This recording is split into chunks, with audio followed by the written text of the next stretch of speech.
আমার কথা শেষ করতেছি। দেখতে পাচ্ছেন আপনারা সুন্দর আগুন জ্বলতেছে।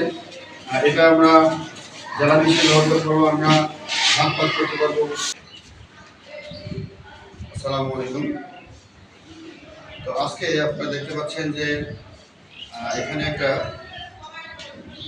আমাদের শ্রদ্ধেয় গণিত শিক্ষক এবং আমাদের বিজ্ঞান শিক্ষক শ্রী সবুজ স্যার, উনি আজকে বাচ্চাদের একটা এক্সপেরিমেন্ট দেখাচ্ছে যে কীভাবে পেট্রোল এবং পানির সাহায্যে আমরা জ্বালানি হিসেবে এটা ব্যবহার করতে পারি, কৃত্রিমভাবে আমরা জ্বালানি হিসেবে ব্যবহার করতে পারি, যার কারণে আমাদের পরিবেশ আমাদের সুন্দর থাকবে, জ্বালানি অপচয় কম হবে, আমাদের খরচ কমবে। তো এটা খুব ভালো একটা প্রযুক্তি। স্যার এটা সরজমিনে উনি বাচ্চাদের দেখাচ্ছে যে এটা কীভাবে আমরা এটা করতে পারি। তো স্যার এটা কীভাবে হচ্ছে আপনি কাইন্ডলি বলেন। এখানে সাধারণত পেট্রোল আছে আর এখানে পানি আছে। তো এই দিকটা আমরা অক্সিজেন দেবো, তো আমাদের আমরা মুখ দিয়ে আমরা বাতাস দেবো, যার ফলে এখানে একটা বুদবুদ তৈরি হবে এবং এখান থেকে বাষ্প তৈরি হবে, যার ফলে একটা গ্যাস এখান থেকে এখানে আসবে এবং এখানেও একটা বুদবুদ তৈরি হবে, যার ফলে এখানে একটা বাষ্প হবে, দুই বাষ্প মিলিত হয়ে একটা গ্যাস তৈরি হবে, যার ফলে এখানে যখন আমরা আগুন দেবো তখন এটা জ্বলে উঠবে।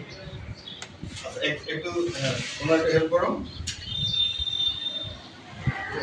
আচ্ছা, আপনারা দেখতে পাচ্ছেন এখানে মুখ থেকে অক্সিজেন দেওয়ার কারণে এখানে গ্যাস সৃষ্টি হচ্ছে, যার কারণে পেট্রোল থেকে যে গ্যাস উৎপন্ন হচ্ছে এই গ্যাসটা চলে যাচ্ছে পানির যে বোতলটা আছে, এখানে পানি আছে, এই বোতলে গিয়ে আবার গ্যাস উৎপাদিত হয়ে জ্বালানি গ্যাস উৎপন্ন হচ্ছে এখানে, যার ফলে এই গ্যাসটা এখান থেকে আসার সময় যখন আমরা এখানে আগুন দিচ্ছি সেই আগুনটা জ্বলে উঠেছে, অর্থাৎ আমরা এখান থেকে এটাকে আমরা জ্বালানি হিসেবে ব্যবহার করতে পারবো, অর্থাৎ রান্নার কাজে ব্যবহার করতে পারবো, যার কারণে এর ফলে কী হবে, আমাদের পরিবেশ দূষণ মুক্ত থাকবে, আমাদের জ্বালানি খরচ কম হবে এবং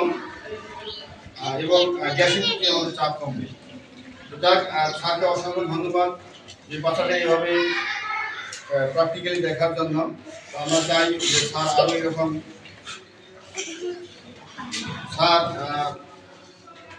এরকম প্র্যাকটিক্যালি দেখাবে, বাচ্চাদের শেখাবে। আমরা চাই যে আমাদের বাচ্চারা শুধু যে পুঁথিগত বিদ্যা শিখবে এমন না, তারা পুঁথিগত বিদ্যার পাশাপাশি ব্যবহারিকভাবে এবং প্র্যাকটিক্যালি সব কিছু দেখবে, শিখবে। আমাদের এটাই হলো উদ্দেশ্য। স্যারকে অসংখ্য ধন্যবাদ, স্যার এই জিনিসটা প্র্যাকটিক্যালি দেখানোর জন্য। তো যাক, আমি আপনাদের কাছ থেকে এই কথা বলেই আমার কথা শেষ করতেছি।